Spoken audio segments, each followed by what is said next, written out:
Eu ia após ele e o matava. Ele o arrancava da boca.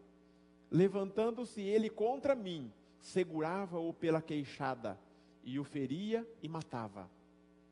O teu servo matava tanto o leão como o urso, e este incircunciso filisteu será como um deles, porquanto afrontou os exércitos do Deus vivo. Disse mais Davi: o Senhor que me livrou das garras do leão e das garras do urso, me livrará da mão deste filisteu. Então disse Saul: vai, e o Senhor seja contigo.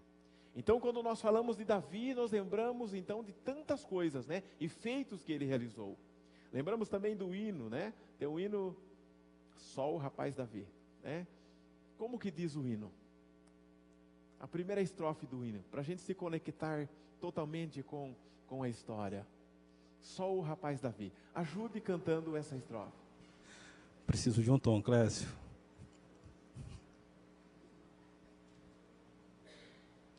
Dá o tom para mim, Clécio. Fá maior.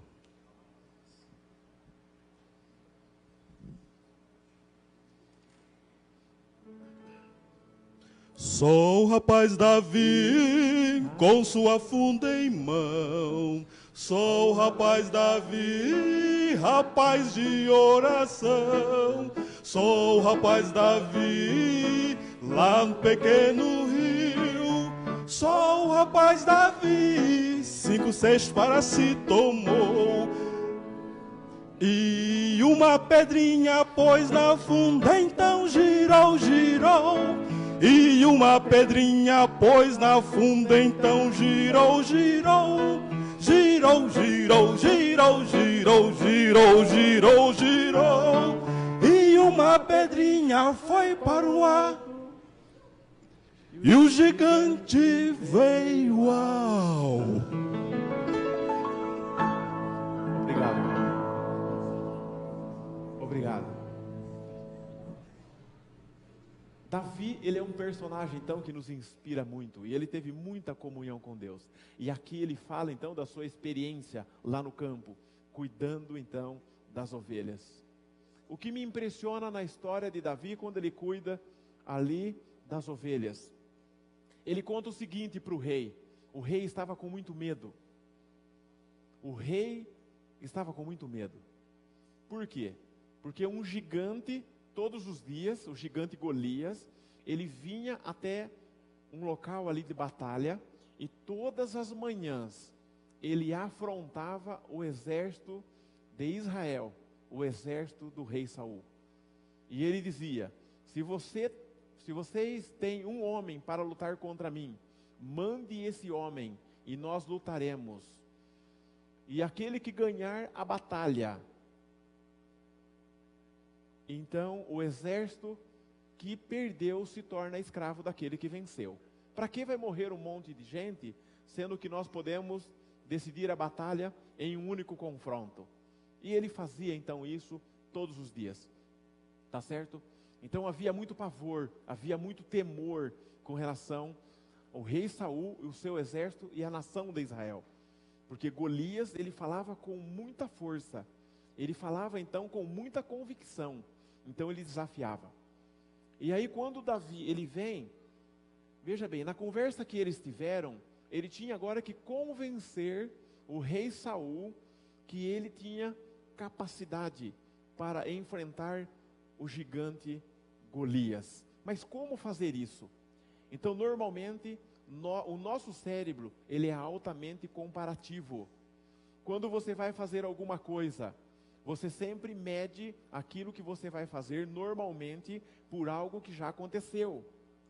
Quando então ele olhava para a história de Davi, na verdade eles desconheciam a história de Davi, porque até então ele cuidava de ovelha, era desconhecido.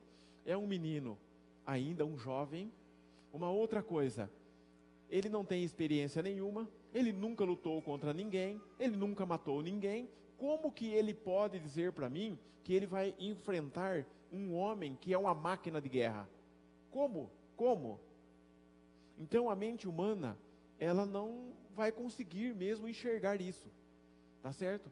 Por quê? Porque a história mostrava que durante a batalha, quem era bem sucedido era aquele que mais tinha experiência no campo de batalha. É assim que dizia, então, todo o levantamento que tinha naquela época, e assim, sucessivamente, ao longo da história. Então, Davi, ele conta da sua história. Ele fala do que acontecia com ele, lá cuidando das ovelhas. E o interessante é que ele diz assim, olha, Rei Saul, acontece que o teu servo, quanto apacentava as ovelhas de seu pai, e sempre que vinha um leão, ou um urso, e tomava um cordeiro do rebanho, eu saía após ele. Imagina a coragem desse menino. Imagina a coragem do menino. Um leão. Você tem noção da força de um leão? Um leão é capaz de pegar um ser humano como nós e subir numa árvore carregando na sua boca.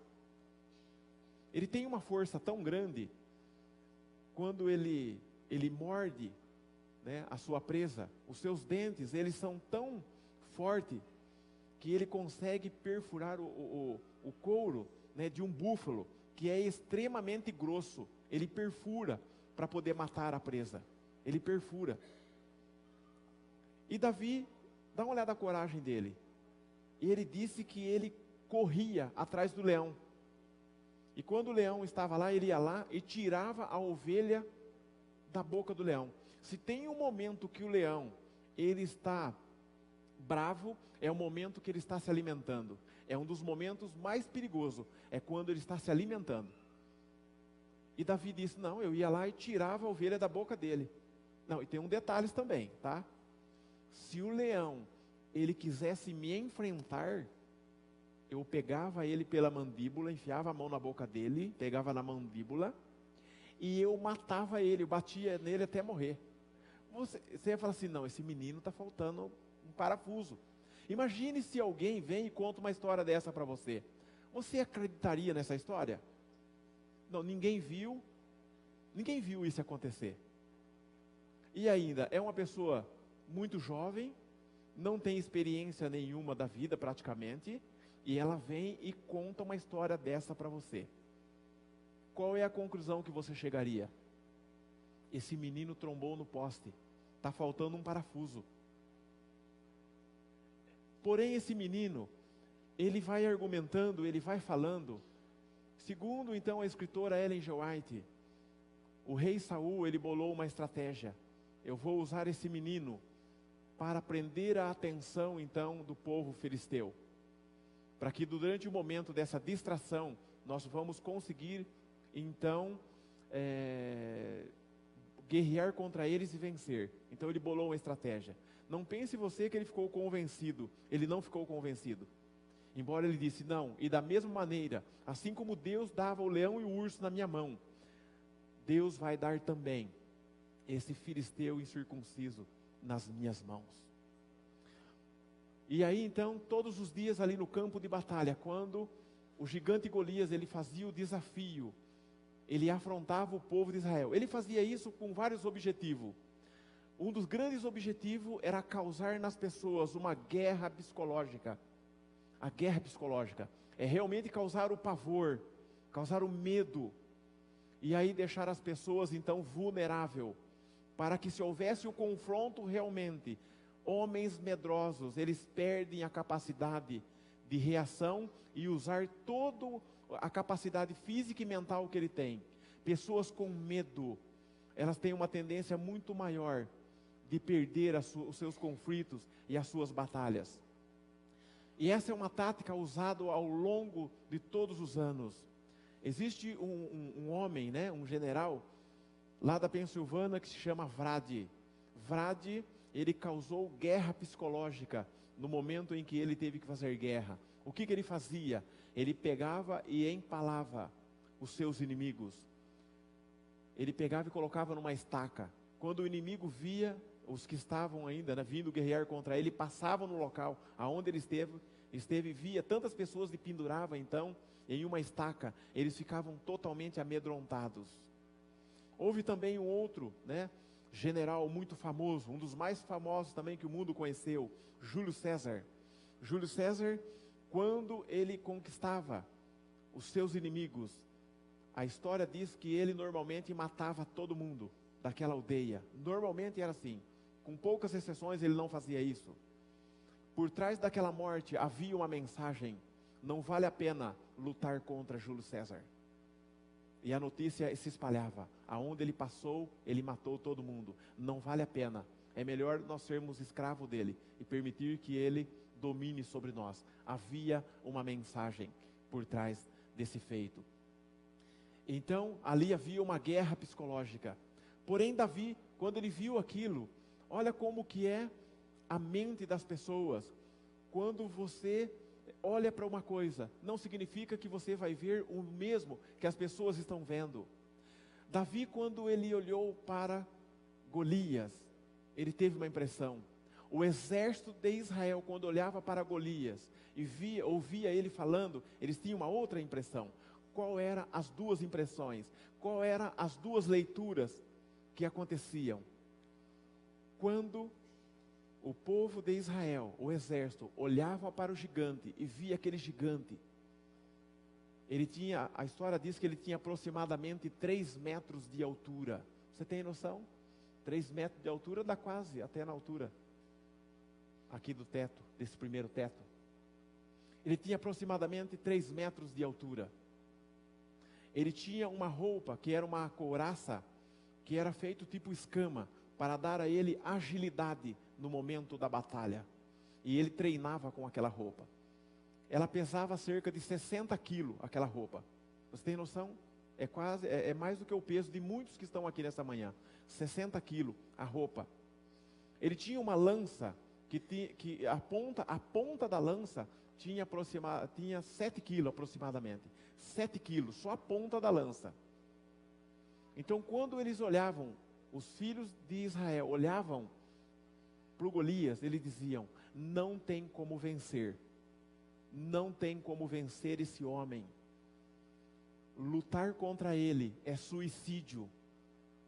Davi, quando olhou para o gigante Golias e ouviu ele falar, ele afrontar a Deus, na cabeça dele, ele não estava afrontando o povo de Israel. Na cabeça de Davi, a afronta era contra Deus. Ele não trouxe para si, mas ele jogou a responsabilidade para Deus. Ele pensou: não tem como eu perder. São leituras totalmente diferentes. A leitura de alguém que anda com Deus sempre vai ser essa: não importa o problema que você está passando aqui nesta manhã, não importa. Quando você olha para o problema, o gigante que se levanta na sua vida, e você tem essa percepção de que Deus, ele é capaz de vencer todos os seus inimigos, os problemas que se levantam na sua vida, não tem como você ser uma pessoa derrotada. Sempre você vai ter uma lição muito especial para a sua vida. E aí então, com essa leitura que Davi ele faz, ele então se propõe a lutar contra esse gigante. Uma das coisas, o porquê o gigante Golias, ele tinha um capacete, é porque durante todos os momentos de batalha, as primeiras pessoas a articular ali e participar da guerra eram os arqueiros. Os arqueiros é que faziam o primeiro trabalho. E ali então, eles teciam então o seu arco e eles atiravam para o alto, em direção ao inimigo. Se a pessoa não tinha um capacete, o que ia acontecer? Ela ia ser atingida e ela ia morrer. Por isso o gigante estava muito bem protegido com um capacete, para não correr esse risco. Por que ele tinha toda aquela couraça? Era justamente para que, se alguém tacasse também uma flecha ou uma lança, não ia atravessar. Tá certo? Então, diante dessa situação, você consegue enxergar agora esse encontro entre os dois, Davi e Golias? A lança dele tinha 7 quilos na ponta. Por que ela tinha 7 quilos? Porque como a roupa protegia as pessoas, uma lança comum não ia atravessar as pessoas. Mas a dele tinha 7 quilos só na ponta. Então, quando ele lançava a sua lança, ela atravessava a couraça, se o seu oponente tivesse uma couraça. Então, ou seja, era realmente, praticamente impossível. Eu vou pedir para que o menino venha aqui. Será que ele vem aqui? Vem aqui um pouquinho, para me ajudar nesse momento. Isso, fica aqui. Pode ficar aqui. Ok. Observe você o seguinte, né? Nós estamos criando aqui o cenário do campo de batalha naquele dia. Está lá o gigante Golias, com toda a sua preparação, né? Com todo o seu equipamento de guerra. E está ali o garotinho, o menino Davi. Aos olhos humanos, praticamente indefeso, apenas com uma funda na mão e 5 pedras, apenas. Normalmente as pessoas que são muito altas, as pessoas que cresceram bastante, ela perde em agilidade. Se você tivesse que fazer, e Davi tinha que apostar na agilidade. Se você tivesse que fazer uma aposta, sabendo que o menino nunca guerreou contra ninguém, está totalmente desprotegido, em quem você apostaria? Em quem você apostaria? É natural que todos iriam apostar no gigante. E na verdade era isso que todo mundo pensava naquele dia. Quem é que vai sair vivo? O gigante.